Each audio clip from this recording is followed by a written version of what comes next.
If you just joined us, you're watching Bidsonline. We're a live online wine auction, and we're mixing it up with a winemaker tonight. We've got Mark Woods from the Hunter Valley. Mark has been a brewer, a tennis coach, and for the last 15-20 years he's been one of the premium small winemakers in the Hunter Valley. He's just joined a new venture which comes off some pedigree fruit on the foothills of the Broken Back Ranges. It's called Leogate.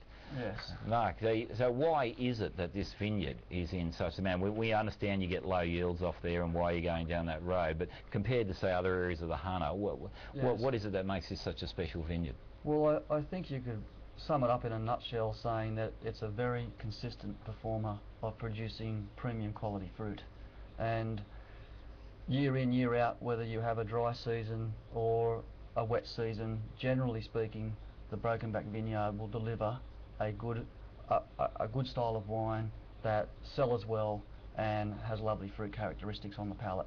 I know that we are in an agricultural industry and we have to deal with the elements, but the Broken Back vineyard generally brings on the fruit relatively early. And Hunter Valley, you want it early because the rains are coming now for Easter already, and you want that in early, don't you? We can generally get our fruit ripe and fully matured before we have the rains and get the fruit into the winery and allow us as the winemaking team to produce the premium wines. A couple of other benefits of having your vineyard at a slightly higher altitude than the rest of the valley floor too is I imagine you don't get any frost?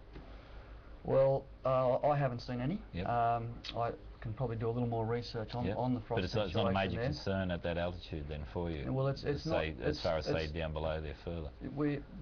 I don't see a lot of frost damage in the Hunter. We do have the Broken Back Ranges that does shelter us as well, but we are close to the valley floor, and what that does for us in Bidsonline is we get quite warm days, but we also are susceptible to cool evening breezes. Being slightly higher, you pick up a maritime breeze off the coast, are you? Yes, that's what it takes a while to come from the coast, but generally it does get there on a summer's evening. And why is that good for a vineyard? Yeah, I think what it allows the vines to do is overnight, with the cooler temperatures, the vines don't consume the natural acidity in the berries, so it allows you to get fruit to optimum ripeness and full maturity, but still retaining natural acidity, which gives the wine structure on the palate, and cellaring potential as well, which Hunter is very renowned for. Do the breezes help to keep pests down, moulds and things like that? Definitely. With the breezes, we are able to get more airflow through the canopy,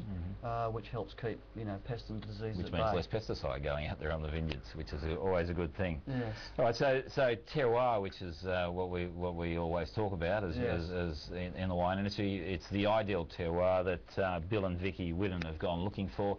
They've found this vineyard, prized it off somebody, and it's one of the most in-demand fruit sources in the Hunter Valley, and you're now at the helm of this fruit coming in. Yeah, well, look, that's probably the guiding light for me as making the decision to come over to Leogate, was the fact that one, Bill and Vicky, I wanted to work for those guys, or with those guys, but also two, the vineyard was going to supply quality fruit, which I'm excited about getting my hands on and making some Hunter Valley wines. All right, well, we're going to find out about those wines coming up, because in a couple of auctions we've got the Leogate wines where you will be able to get some fantastic premium Hunter Valley wines at amazing prices.